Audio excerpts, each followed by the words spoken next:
الحمد للہ رب العالمین والصلاة والسلام علی سید الانبیاء والمرسلین والصلاة والسلام علی آباء سید الانبیاء والمرسلین والصلاة والسلام علی امہات سید الانبیاء والمرسلین والصلاة والسلام علی اعمام سید الانبیاء والمرسلین لا سیما افضل البشر بعد الانبیاء بالقول الغالب خیر الناصرین سیدنا ابو طالب علیہ الصلاۃ والسلام وعلی آلہ واصحابہ واہل بیتہ وعطرتہ وعشیرتہ واحبابہ واحبائہ اجمعین، اما بعد فاعوذ باللہ من الشیطان الرجیم، بسم اللہ الرحمن الرحیم۔ لقد کان لکم فی رسول اللہ اسوۃ حسنہ لمن کان یرجو اللہ والیوم الآخر وذکر اللہ کثیرا۔ صدق اللہ مولانا العظیم وبلغنا رسولہ النبی العظیم الرؤوف الرحیم۔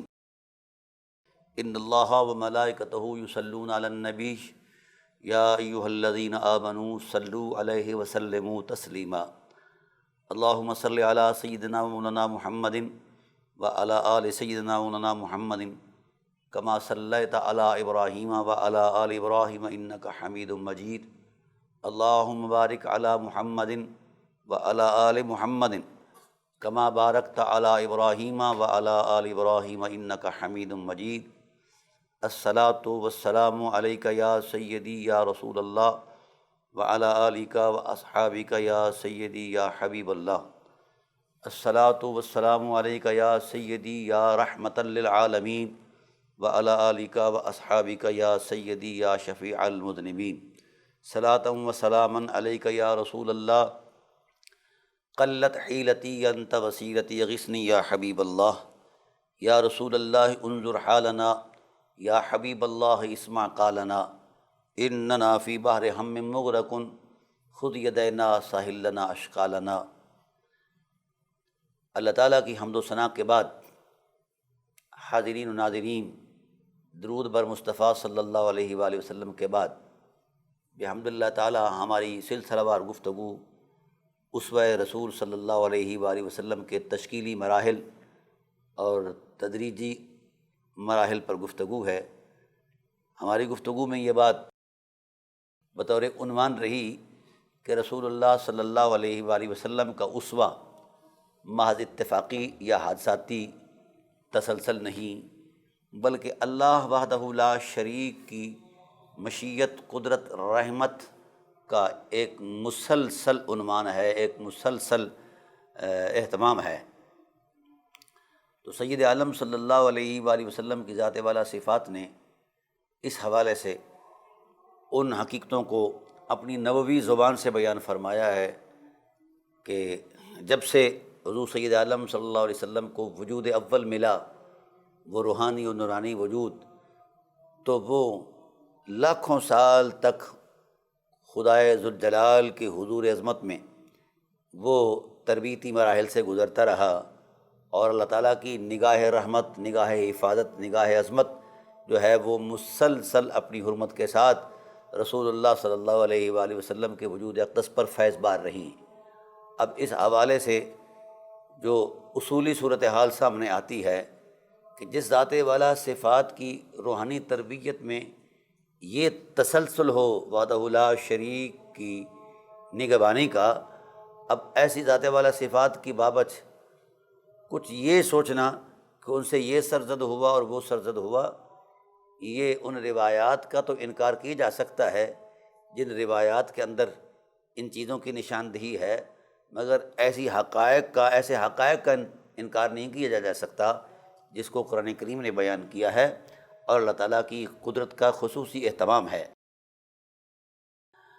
وجہ یہ ہے کہ جن واقعات کا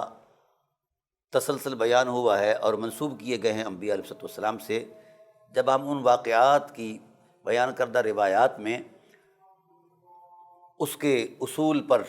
دیکھتے ہیں، اس کو اصول روایت پر، اصول درایت پر، تو بہت ساری خامیاں ہیں، بلکہ بعض روایات تو ایسی ہیں جو مصنوعی ہیں، لیکن چونکہ ذخیرہ علم میں آ جاتی ہیں اور ہمارے اہل علم جو ہیں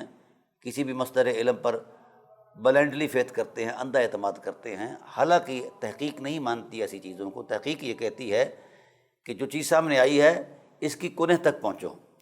یہ بنتی بھی ہے کہ نہیں بنتی، یہ خیال آرائی ہے یا اس کی کوئی حقیقت ہے۔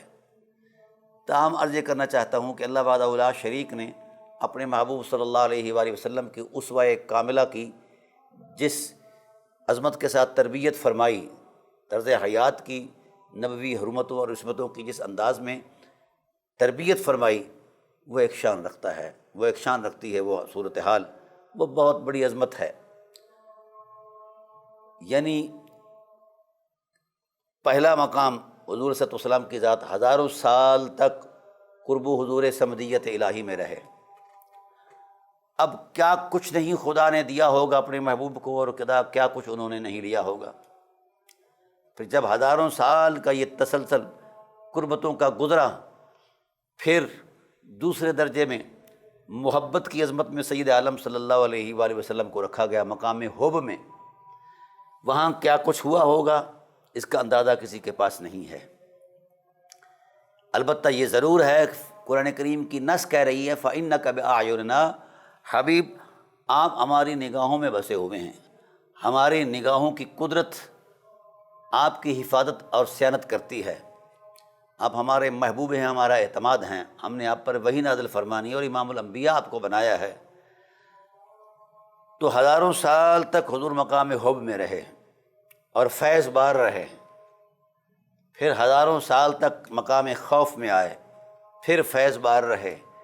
پھر ہزاروں سال تک مقام رجا میں رہے،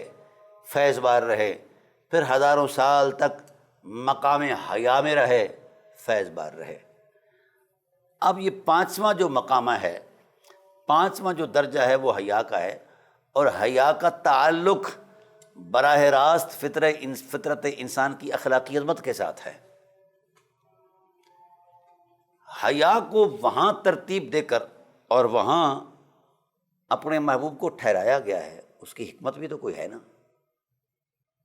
حالانکہ یہ فطرت انسان کی عالم شہادت کے تسلسل میں یہ تعلق یہ چیز رکھتی ہے، حیا انسان کے ساتھ وابستہ ہے یا انسان حیا کے ساتھ وابستہ ہے۔ اس سے پہلے عالم امر یا عالم معنی کی کائنات کے اندر ان تصور، یہ تو ٹھیک ہے، مقام قرب بھی ٹھیک ہے، مقام حب بھی ٹھیک ہے، مقام رجا بھی، مقام خوف بھی،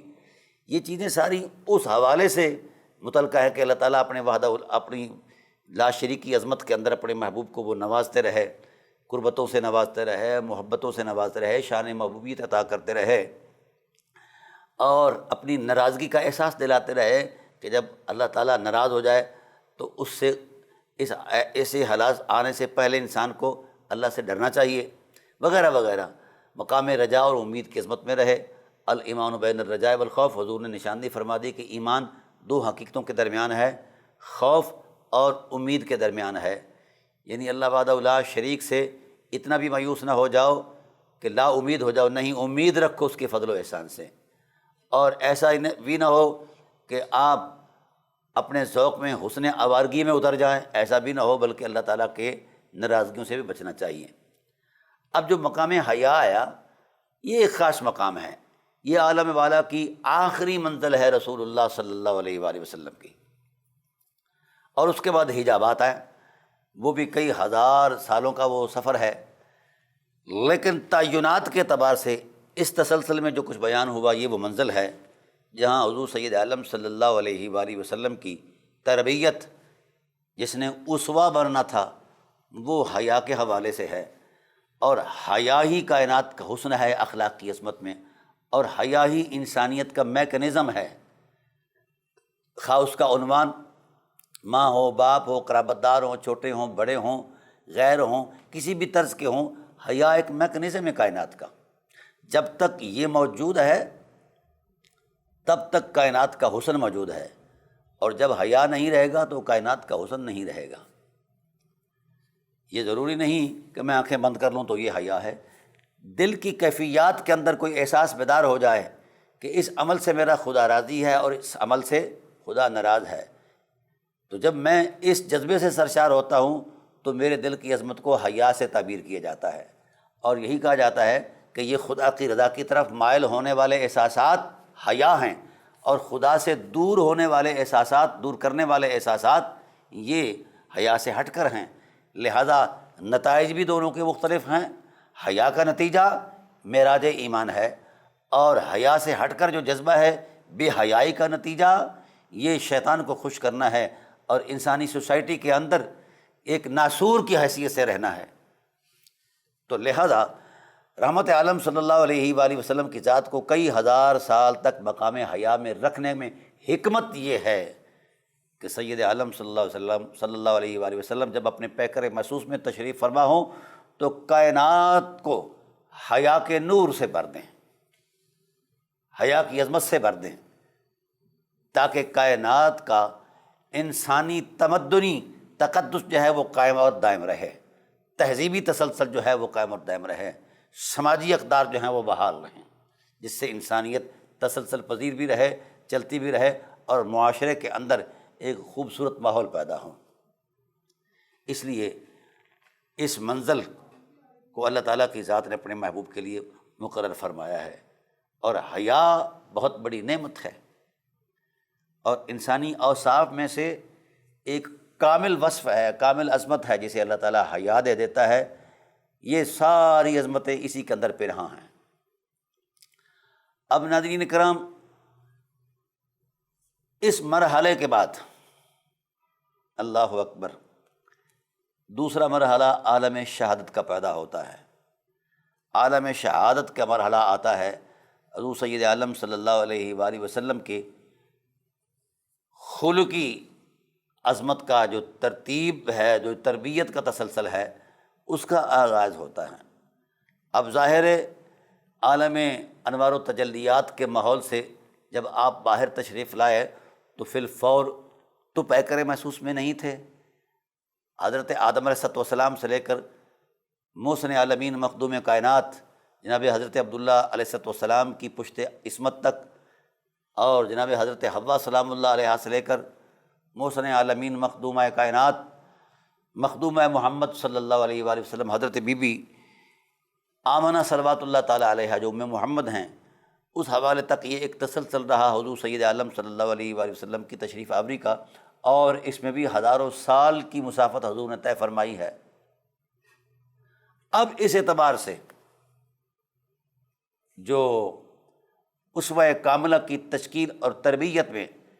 جو مشیت الہی نے اہتمام فرمایا وہ بڑا حسین بھی ہے، جمیل بھی ہے، عظیم بھی ہے،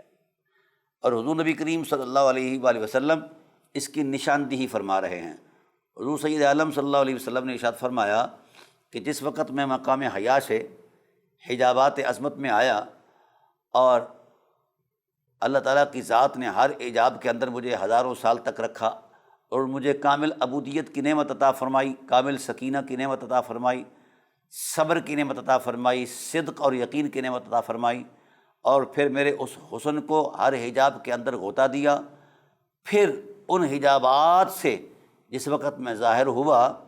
تو اللہ تعالیٰ کی ذات نے میرے ظہور کا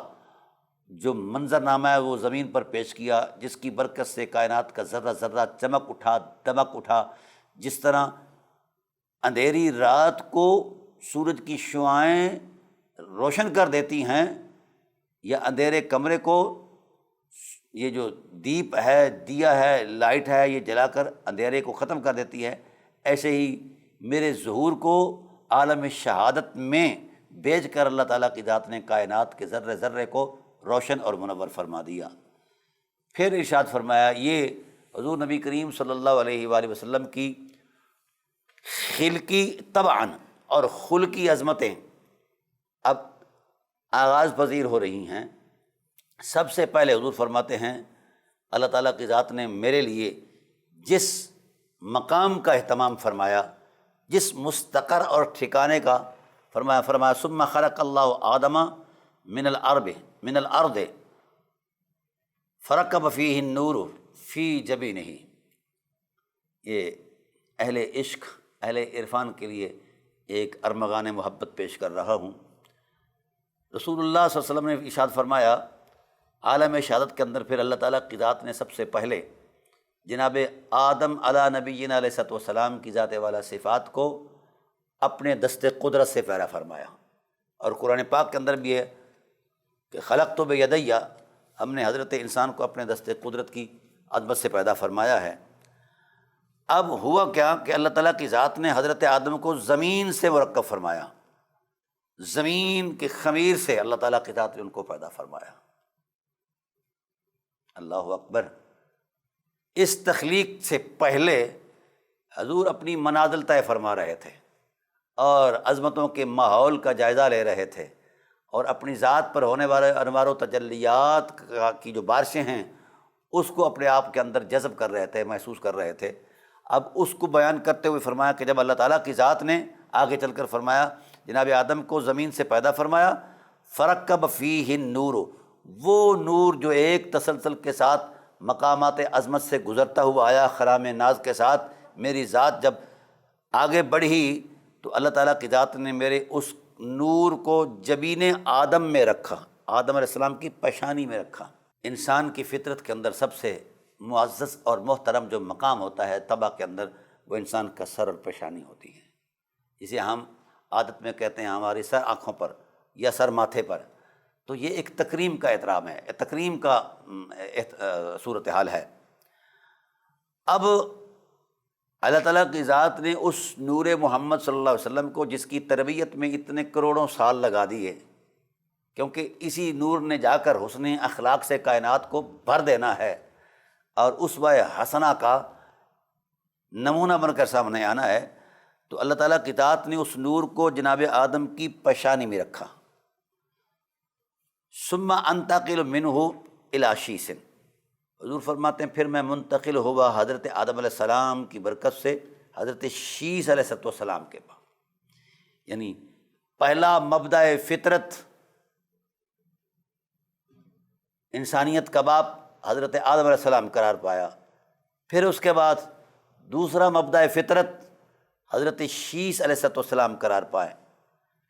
پھر حضور نے اس تسلسل کو بیان فرمایا اور پورا اختصار ارشاد فرمایا فکان ینتقل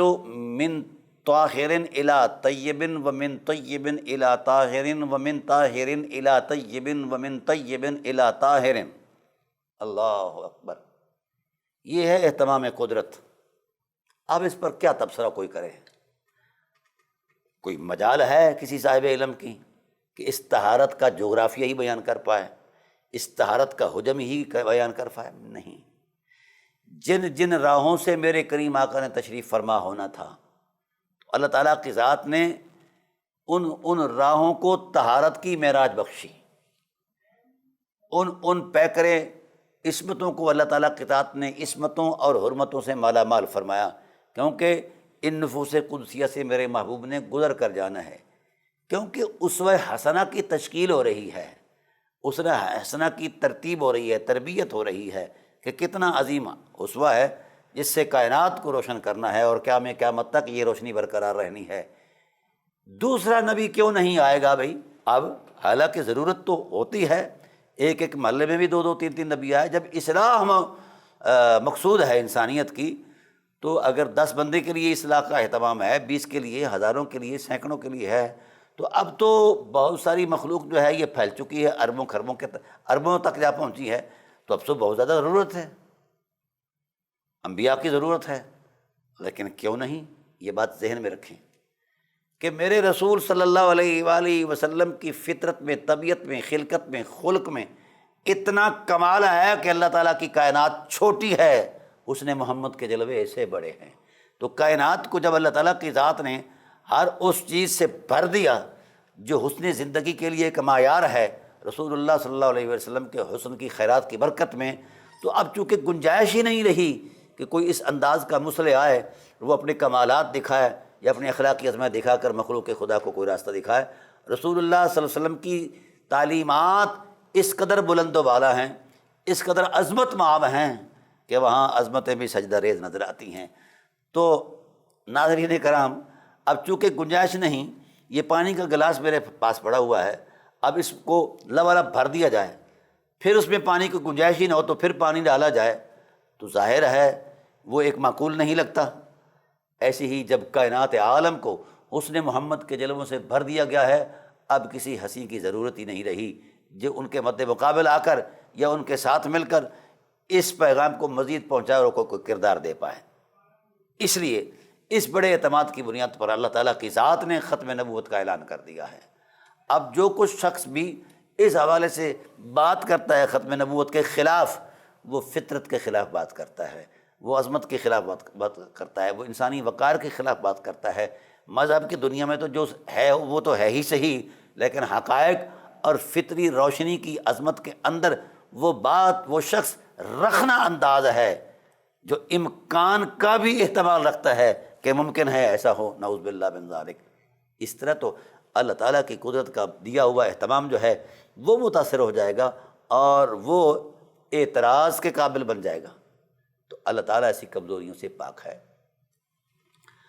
اب سید عالم صلی اللہ علیہ وآلہ وسلم نے ارشاد فرمایا کہ میرے لیے چونکہ میں نے صاحب اسوہ بننا تھا، اسوہ حسنہ میری ذمہ داری تھی دینا، تو اللہ تعالیٰ کی ذات نے جس پشت میں مجھے رکھا، پہلے اللہ نے اپنے نور کی حرمت سے اس پشت کو طہارت کی معراج بخشی۔ جس رحم اور پیٹ میں مجھے رکھا، اللہ تعالیٰ کی ذات نے میرے وہاں تشریف فرما ہونے سے پہلے طہارتوں کا اہتمام یہ کیا کہ اللہ تعالیٰ کی ذات نے سب پاک دامنیاں اس عصمت مآب عفت مآب بی بی کے پیکر عصمت میں رکھ دی، اور ہر پاک سے ہر طیب سے طاہر کی طرف میں منتقل ہوتا رہا، ہر طاہر سے طیب کی طرف منتقل ہوتا رہا۔ یہ میرا خرام ناز، یہ میرے انتقال کا تسلسل جاری رہا الی ان اوصلہ اللہ، جب وہ اخلاقی حرمتیں، وہ پاکیزگیاں، وہ عصمت مآب وجود آپ اپنے اعتبار زندگی سے وقت گزار کر جاتے رہے، اگلے آتے رہے، جب انتہائی عظمت آئی طہارتوں کی جس سے آگے کسی طہارت کا کوئی وجود اور امکان نہیں تھا، جب انتہائی عظمت آئی اعتماد کی، جب انتہائی عظمت آئی جس سے آگے کسی اور حقیقت کا کوئی وجود نہیں تھا، الی ان اوصلہ اللہ تعالیٰ، جب پاکیاں، عصمتیں اور شرافتیں اپنی معراج پر پہنچیں، تو وہاں مجھے جو نظر آئے میرے بابا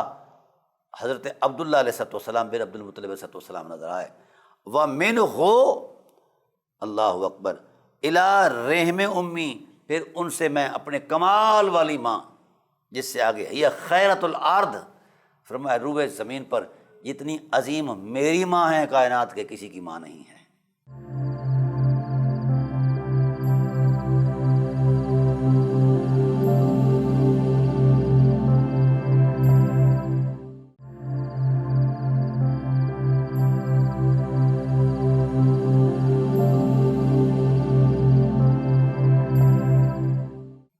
ہے خیرۃ الارض،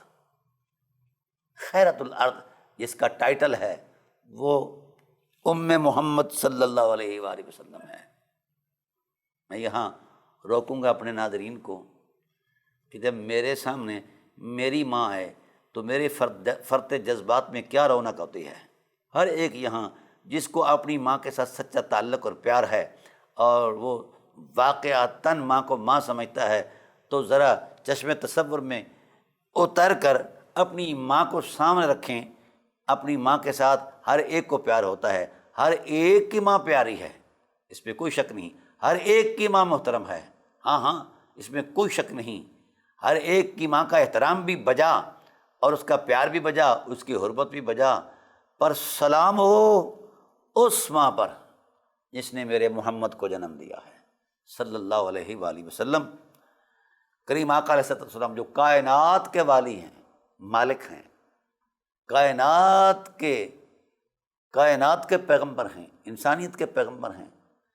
کیا حرمت مآب ہے وہ ماں، وہ باپ، اللہ اکبر۔ اب آسمان آپ تکتے ہیں، آسمان 7 سماوات طباقا، طبق در طبق تو 7 آسمان ہیں، میں اور آپ ایک آسمان تکتے ہیں، اور اس آسمان کے ہی سینے کے اندر سیاروں کی جناب گردش ہے، سورج کی گردش ہے، چاند کی گردش ہے، ستاروں کی گردش ہے، خلاء کائنات کے اندر یہ چیزیں موجود ہیں، تو ان کا ظہور چونکہ پہلے آسمان پر ہوتا ہے جہاں سے یہ ظاہر ہوا، لہذا ہماری نگاہ عقیدت اور نگاہ محبت اس کی طرف مائل ہوتی ہے کہ یہ خدا کا آسمان ہے، اللہ اکبر۔ اور یہاں روکوں گا، اللہ تعالیٰ ارشاد فرماتے ہیں وَالسَّمَاءَ بَنَيْنَاهَا بِأَيْدٍ وَإِنَّا لَمُوسِعُونَ، جب سے ہم نے آسمان کو بنایا تب سے ہم اس کو وسیع کر رہے ہیں، اس کی وسعت رکی نہیں، اس لیے پوری کائنات کے جغرافیہ دانوں نے زمین کی پیمائش تو کر لی ہے، سمندروں کی تہوں میں اتر کر اس کی گہرائی کا احاطہ کر لیا ہے، مگر آج تک کوئی شخص یہ نہیں کہہ پایا کہ میں نے آسمان کا احاطہ کر لیا ہے، اس کا جغرافیہ معلوم کر لیا ہے۔ دیکھو زمین سے 4 گنا بڑا چاند ہے، اور چاند سے کئی ہزار گنا بڑا سورج ہے، وہ آسمان کے سینے میں یہ سیاروں کی طرح تیر رہے ہیں۔ اتنا بڑا آسمان ہے جہاں یہ سورج ہے، اور جہاں سراجن منیرہ تشریف فرما ہوگا، اس کا شانہ رحمت کے اندر اس کی وسعت کا اندازہ کون کر سکتا ہے؟ جس پشت میں ہوں گے، جس پیٹ میں ہوں گے، تو ان حرمتوں کا اندازہ کون کر سکتا ہے؟ تو سید عالم صلی اللہ علیہ وسلم نے ارشاد فرمایا، ہر پاک سے طاہر کی طرف، طاہر سے طیب کی طرف، یہاں تک کہ جب طہارتیں اپنے معراج کو پہنچیں، وہاں مجھے اپنے والدین کریمین صلوات اللہ تعالی علیہما نظر آئے، اور پھر فرمایا ثم اخرجنی الی الدنیا، ان نفوس قدسیہ سے مجھے دنیا میں جب ظاہر فرمایا، فجعلنی سید المرسلین وخاتم النبیین ورحمۃ للعالمین وقائد الغر المحجلین، پھر اللہ تعالیٰ کی ذات نے مجھے سید المرسلین بنایا، خاتم النبیین بنایا، رحمۃ للعالمین بنایا، اور قائد الغر المحجلین بنایا۔ کل قیامت کے دن جن کے چہرے اللہ کے نور سے روشن ہوں گے، ان کی قیادت کرنے والے اگر کوئی ذات ہوگی اس ماحول میں، تو میرے محمد صلی اللہ علیہ وآلہ وسلم کی ذات والا صفات ہوگی۔ اب اسوہ کاملہ کے اندر، اسوہ حسنہ کے اندر، یہ صدیوں ہزاروں سال پر مشتمل طہارتوں کا جو تسلسل ہے عالم فطرت کے اندر، عالم اجسام کے اندر، جن جن نفوس قدسیہ کے وجودوں سے رسول اللہ صلی اللہ علیہ وسلم تشریف فرما ہوئے، ہر ایک کو اللہ نے طہارتوں کی معراج بخشی، کیونکہ کل کلاں کوئی شخص یہ دعویٰ نہ کر پائے کہ محمد صلی اللہ علیہ وسلم کی ماں، نانی، دادی تو اس مرتبے کی نہیں تھیں۔ اللہ نے تمام نفوس قدسیہ کو کامل معراج بخشی، کس میں؟ طہارت میں، کس میں؟ حرمت میں، کس میں؟ عصمت میں، کس میں؟ عفت میں، کس میں؟ شرابت میں، کس میں؟ کائنات کا جو تقدس کہلا سکتا ہے اس میں، جس سے آگے جیسا کوئی تقدس نہیں ہے، اس میں اللہ تعالیٰ کی ذات نے رسول اللہ صلی اللہ علیہ وآلہ وسلم کے والدین کریمین شریفین طیبین طاہرین منزہین معطرین کی عظمت کو ترتیب دیا اور بیان فرمایا، تاکہ کل کلاں کوئی شخص یہ اعتراض نہ کر پائے کہ اس کا فلاں دادا بابا یا فلاں ماں جو ہے وہ اس درجے کی تھیں اس اعتبار سے۔ تو اللہ تعالیٰ کی ذات نے اپنے محبوب صلی اللہ علیہ وآلہ وسلم کو اپنی رحمت میں ڈھانپا ہوا ہے، ابتدائے کائنات سے بھی پہلے اور انتہائے کائنات کے بھی بعد تک۔ حضور سید عالم صلی اللہ علیہ وسلم کی حفاظت اور صیانت اللہ تعالیٰ کے ذمہ کرم پر رہی۔ تو ناظرین کرام، اب حضور سید عالم صلی اللہ علیہ وآلہ وسلم نے اسی تقدس کو مزید آگے بیان فرمایا، یعنی یہ جو نفوس قدسیہ ہیں حضور علیہ السلام کے والدین کریمین سے لے کر اس سے پہلے جتنے بھی نفوس قدسیہ اس عنوان میں گزرے ہیں، اس عنوان کی حرمت کو اللہ تعالیٰ کی ذات نے بھی بیان فرمایا ہے، اور رسول اللہ صلی اللہ علیہ وآلہ وسلم کی ذات والا صفات کو بھی بیان فرمایا ہے۔ اور اب میں اس حوالے سے ایک حدیث روایت جو ہے آپ کے سامنے پیش کرتا ہوں، تاکہ آپ کو اندازہ ہو جائے کہ یہ کتنے مقدس لوگ ہیں جن کا تعلق نسبی اعتبار سے میرے رسول صلی اللہ علیہ وآلہ وسلم کی ذات والا صفات سے ہے۔ اللہ اکبر۔ حضور نبی کریم صلی اللہ علیہ وسلم نے ارشاد فرمایا کہ جتنے بھی میرے آباء و اجداد ہیں، اللہ تعالیٰ کی ذات نے ہر ایک کو شان مصطفیت بخشی ہے، اور شان مصطفیت کا جو ٹائٹل ہے وہ بہت بلند و بالا ہے۔ اللہ تعالیٰ کی ذات کے ساتھ اللہ تعالیٰ وحدہ لا شریک کے قرب و حضور کو مصطفیت کہتے ہیں، اور اللہ تعالیٰ جس سے شدید محبت کرتے ہیں اسے مصطفیٰ کہتے ہیں۔ یہ مصطفیت کے لفظ مصطفیٰ کا اکثر اوقات ترجمہ کیا جاتا ہے کہ انتخاب کیے جانا، چناؤ ہونا، پسند کر لینا وغیرہ وغیرہ، تو یہ لغوی اعتبار سے ہے۔ حقیقتاً اس کا معنی ہے اللہ تعالیٰ کسی کو اپنے قرب و حضور رحمت میں چن لیتا ہے اور اس کا انتخاب کر دیتا ہے، تو انتخاب کی جو اصولی صورت ہے وہ قرب و حضور الہی اور محبت الہی کے تصور میں ہے۔ ایسا نہیں کہ ویسے اس کو یہاں سے اٹھایا، تھوڑا سا ادھر کر دیا، ادھر کر دیا، ادھر کر دیا، ایسا نہیں ہے۔ اللہ تعالیٰ کی ذات کے قریب ہونا یہ کمال انسانیت ہے۔ اللہ وحدہ لا شریک سے محبت کرنا یہ انسانیت کا کمال ہے اور وصف ہے۔ اب اس اعتبار سے یہ بات طے ہے، یہ معاملہ ایک حقیقت ہے کہ اللہ تعالیٰ کی ذات نے جن نفوس قدسیہ کو رسول اللہ صلی اللہ علیہ وسلم کے لیے منتخب فرمایا تھا کہ یہ میرے محبوب کے پیکر عصمت میں، چونکہ اس پیکر عصمت نے اسوہ کاملہ بننا تھا، اس لیے یہ کمال جو تھا خاندانی اعتبار سے فطری تسلسل میں، اس کا بھی اہتمام اللہ تعالیٰ کی ذات نے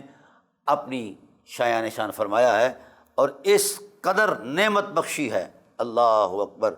حضور نبی کریم صلی اللہ علیہ وسلم ارشاد فرماتے ہیں ان اللہ اصطفیٰ من ولد آدم ابراہیم واتخذ اللہ ابراہیم خلیلا واصطفیٰ من ولد ابراہیم اسماعیل ثم اصطفیٰ من ولد اسماعیل نزارا ثم اصطفیٰ من ولد نزارا مدرا ثم اصطفیٰ من مدر کنانا ثم اصطفیٰ من کنانا قریشا ثم اصطفیٰ من قریش بنی ہاشم ثم اصطفیٰ من بنی ہاشم بنی عبد المطلب اور ثم اصطفانی من بنی عبد المطلب انا مصطفیٰ من مصطفین او کما قال نبی صلی اللہ علیہ وآلہ وسلم۔ یہ میرے رسول نے اپنے اسوہ میں جو مؤثر حقیقتیں تھیں ان کی نقاب کشائی بیان فرمائی اور ارشاد فرمایا کہ اللہ تعالیٰ کی ذات نے اپنا قرب و حضور صمدیت اور اپنی محبت کی نعمت کا انتخاب فرمایا تو سب سے پہلے جو وجود اس ماحول میں داخل ہوا وہ حضرت آدم صفی اللہ ہیں۔ اللہ اکبر۔ پھر آدم علیہ السلام کی اولاد میں سے حضرت نوح کو، یہ قرآن پاک کے اندر بھی موجود ہے، ان اللہ اصطفیٰ آدم و نوحا و آل ابراہیم و آل عمران علی العالمین۔ اللہ نے شان مصطفیت بخشی آدم کو، چونکہ اس ذات والا صفات نے مظہر بننا تھا وجود محمد صلی اللہ علیہ وسلم کا ابتداءً۔ اب اس کے بعد شان مصطفیت بخشی حضرت نوح کو جو دوسرا اصول انسانیت ہے، اور پھر استفایت بخشی حضرت نوح کی اولاد سے حضرت آدم علیہ السلام کو۔ پھر اللہ تعالیٰ کی ذات نے شان مصطفیت بخشی حضرت نوح سے حضرت ابراہیم علیہ السلام کو، پھر حضرت ابراہیم علیہ السلام سے حضرت اسماعیل علیہ السلام کو، اور حضرت اسماعیل علیہ السلام کے سے نزار جو قبیلہ ہے رسول اللہ صلی اللہ علیہ وسلم کو، ان کو مصطفیت بخشی، اور پھر نزار کے بعد مدر کو شان مصطفیت بخشی، پھر مدر کے بعد کنانا کو شان مصطفیت بخشی، پھر کنانا کے بعد قریش کو مصطفیت بخشی، پھر قریش کے بعد بنی ہاشم کو شان مصطفیت کا اعزاز دیا، پھر بنی ہاشم سے بنی عبد المطلب علیہ السلام کو یہ شان مصطفیت نعمت بخشی۔ پھر فرمایا اب یہ مصطفیت جب مقام معراج پر پہنچی، جس سے آگے کسی مصطفیت کا کوئی امکان نہیں تھا، تو اس مصطفیت کی عظمت میں جو نفوس سے قدسیہ محسوس کیے گئے وہ ہیں والدین محمد صلی اللہ علیہ وآلہ وسلم۔ گویا جہاں سے مصطفیت کا تسلسل شروع ہوا تھا، یہاں سے تو آغاز تھا، اور اختتام اس مصطفیت کی حرمت کا اس مقام پر ہوا جس سے آگے کوئی مصطفیٰ نہیں ہو سکتا۔ تو وہاں اس مقام پر، اس عروج پر جو نفوس قدسیہ نظر آئے ذات رسول صلی اللہ علیہ وآلہ وسلم کو، وہ نفوس قدسیہ میرے کریم آقا علیہ السلام کے والدین کریمین طیبین طاہرین قرار پائے۔ یہ وہ اہتمام قدرت ہے، یہ اسوہ حسنہ کا پس منظر ہے جو عالم شہادت کے تسلسل میں اللہ تعالیٰ کی ذات نے بیان فرمایا ہے اور اہتمام فرمایا ہے۔ اللہ اکبر، اللہ اکبر۔ پھر ارشاد فرمایا، بڑا خوبصورت جملہ ہے، اللہ اکبر، اللہ تعالیٰ کی ذات نے جب فضیلتوں کو ترتیب دینا چاہا تو فضیلت کا پہلا عنوان میرے والدین سے لے کر حضرت آدم علیہ السلام تک قرار پائے۔ اللہ اکبر۔ ان اللہ اختار العرب علی الناس واختارنی علی من انا منہ من اولئک العرب یہ آگے تفصیلات کے ساتھ آگے آئیں گی یہ احادیث انشاءاللہ العزیز، میں اس تسلسل کو اگلی نشست کے اندر بیان کروں گا۔ سردست اتنا عرض کرنا چاہتا ہوں کہ سید عالم صلی اللہ علیہ وآلہ وسلم کی ذات والا صفات نے اپنے خاندانی حرمت کو کیوں بیان فرمایا، اللہ تعالیٰ کی ذات نے کیوں بیان فرمایا؟ حکمت یہ ہے کہ یہ حقیقتیں اپنے مؤثرات طبی کے اعتبار سے اسوہ رسول رحمت میں مؤثر ہیں، فطرت کے اعتبار سے، اپنے کردار کی حرمت کے اعتبار سے، اور اپنے وقار حیا کی حرمت کے اعتبار سے۔ وجہ یہ ہے کہ کائنات کا پورا نظم انسانیت حضور سے وابستہ ہونا تھا، اس لیے جتنی بڑی ذمہ داریاں تھیں اتنے ہی بڑے منصب کا اعزاز ملا، اور جتنا بڑا منصب تھا اس کی حرمت کے لیے اتنا بڑا ہی اللہ تعالیٰ کی ذات نے اہتمام فرمایا تھا۔ اب اس ساری صورتحال کو مد نظر رکھ کر اب کوئی شخص یہ جائزہ لے کر کہے کہ عصمت ان کے لیے ثابت ہے، نہیں، بلکہ عصمت ان کے حضور میں اپنے وجود کو محسوس کرتی ہے، اور وہ عصمت کا معیار ہیں۔ اللہ تعالیٰ نے اس حوالے سے ایک اور اہتمام فرمایا، اس کی نشاندہی میں انشاءاللہ اگلی نشست میں کروں گا۔ صرف ان حرمت مآب نفوس قدسیہ کی جس تقدس کو میں بیان کر رہا ہوں وہ بڑی عجیب ہے۔ حضرت جبرائیل علیہ السلام اور اس حدیث کی راویہ حضرت عائشہ صدیقہ صلوات اللہ تعالیٰ علیہا ہیں، وہ فرماتی ہیں کہ حضور نبی کریم صلی اللہ علیہ وآلہ وسلم نے ارشاد فرمایا، قال رسول اللہ صلی اللہ علیہ وسلم اتانی جبریل فقال علی یا محمد ان اللہ تعالی بعثنی فطفت شرق الارض و مغربها و صالحها و جبلها فلم اجد حیا خیرا من مدر ثم امرنی فطفت فی مدر فلم اجد حیا خیرا من کنانۃ ثم امرنی فطفت فی کنانۃ فلم اجد حیا خیرا من قریش ثم امرنی فطفت فی قریش فلم اجد حیا خیرا من بنی ہاشم ثم امرنی ان اللہ اختار فی انفسہم ای اختار نفسها من انفسہم فلم اجد نفسا خیرا من نفسک۔ اب یہ ایک ترتیب ہے، رسول اللہ صلی اللہ علیہ وآلہ وسلم کی ذات والا صفات نے اس کو بیان فرمایا کہ جناب جبرائیل علیہ السلام آئے، عرض کرتے ہیں کہ جہاں پناہ عالم اللہ تعالیٰ کی ذات نے مجھے حکم فرمایا کہ میں زمین کی تہوں میں اتر جاؤں، سنگلاخ زمین کے سنگریزوں کو بھی دیکھوں الٹ پلٹ کر، اور نرم زمین کے ذروں کو بھی دیکھوں، ریت کے ذرات کو بھی دیکھوں، پہاڑوں کی چوٹی پر بھی دیکھوں، کائنات کے اندر حرمت اور عزت کہاں محسوس ہوتی ہے، عظمت کہاں موجود اور محفوظ ہے۔ تو یا رسول اللہ، میں تلاش کرتے کرتے جب عرب پر آیا تو ساری کائنات میں افضل ترین نفوس قدسیہ عربوں کو پایا۔ یہ عرب حضور کا قبیلہ ہے، حضور عربوں سے ہیں۔ پھر اللہ تعالیٰ نے فرمایا کہ میں جاؤں اور تلاش کروں کہ وہ حرمتیں کہاں پوشیدہ ہیں، تو عربوں کے اندر میں نے تلاش کیا، تو عربوں کے اندر یا رسول اللہ مدر قبیلے سے افضل مجھے کوئی شخص، کوئی قبیلہ نظر نہیں آیا۔ پھر مجھے حکم دیا گیا، میں پھر آیا، میں پھر مدر کے اندر یوں ہی گھوما اور انگ انگ میں نے چھان مارا، تو فلم اجد حیا خیرا من کنانا، تو مدر کے اندر کنانا قبیلے سے افضل نظر نہیں آیا۔ ثم امرنی، پھر مجھے حکم دیا گیا میں کنانا کے اندر تلاش کروں کہ عظمت و حرمت کہاں ہے، فلم اجد حیا خیرا من قریش، آقا پھر قریش سے افضل کائنات میں نظر کوئی نہیں آیا۔ ثم امرنی فطفت فی قریش فلم اجد حیا خیرا من بنی ہاشم، تو پھر یا رسول اللہ قریش کے اندر میں نے دیکھا، غور کیا اور گھوما، انگ انگ کو جانچا، تو کائنات کے شہنشاہ اس وقت مجھے بنی ہاشم سے افضل کائنات میں کوئی نظر نہیں آیا، کسی بھی قبیلے میں۔ پھر مجھے حکم دیا گیا کہ میں بنی ہاشم میں اتر کر دیکھوں کہ فضیلت کہاں پوشیدہ ہے، تو یا رسول اللہ فلم اجد خیرا من بنی ہاشم ثم امری، پھر میں ایک ایک شخص کو چھان ماروں، اور میں نے ایک ایک شخص کو بنی ہاشم سے چھان مارا۔ یا رسول اللہ، آپ سے افضل کائنات میں کوئی نظر نہیں آتا، آپ ان فضیلتوں کی انتہا ہیں جس سے آگے کسی فضیلت کا تصور ہی ممکن نہیں ہے۔ تو حضور نے فرمایا، لوگو میں تم میں سے افضل ہوں ذات کے اعتبار سے، انا خیرکم نفسا وخیرکم ابن، تم میں سے ذات کے اعتبار سے بھی سب سے افضل ہوں اور باپ کے اعتبار سے بھی سب سے افضل ہوں۔ میری ذات بھی تمام ذاتوں میں افضل والا ہے اور میرا باپ بھی تمام باپوں میں افضل والا ہے۔ یہ میرے رسول صلی اللہ علیہ وآلہ وسلم کے کلمات طیبات ہیں، کیونکہ الولد سر لابیہ، یہ حدیث ہے، بیٹا باپ ہی کا راز ہوا کرتا ہے۔ تو جس خلقی اور خلقی عظمت میں میرے باپ کا تشخص ہے، میں اپنے باپ کا راز ہوں، اس کا اخلاق بھی اور اس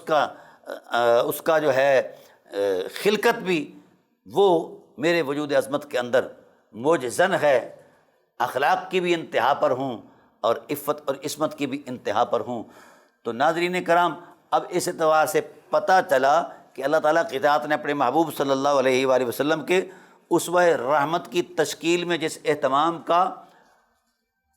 انتظام کا اہتمام فرمایا ہے، وہ اس قدر عظیم ہے کہ اس عظمت کو لفظوں میں بیان کیا جا سکتا ہی نہیں ہے۔ لہٰذا اس اسوہ عظمت کے اندر کسی قسم کے شک کی گنجائش نہیں ہے۔ یہ وہ حقیقتیں ہیں جو اسوہ رسول میں فطرتاً مؤثر فطرت ہیں۔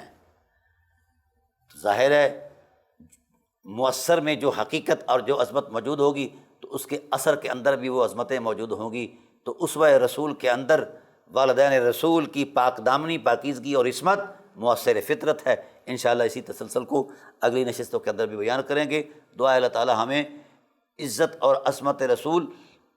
اور اسوہ رسول پر عمل کی توفیق عطا فرمائے۔ وما علینا الا البلاغ المبین۔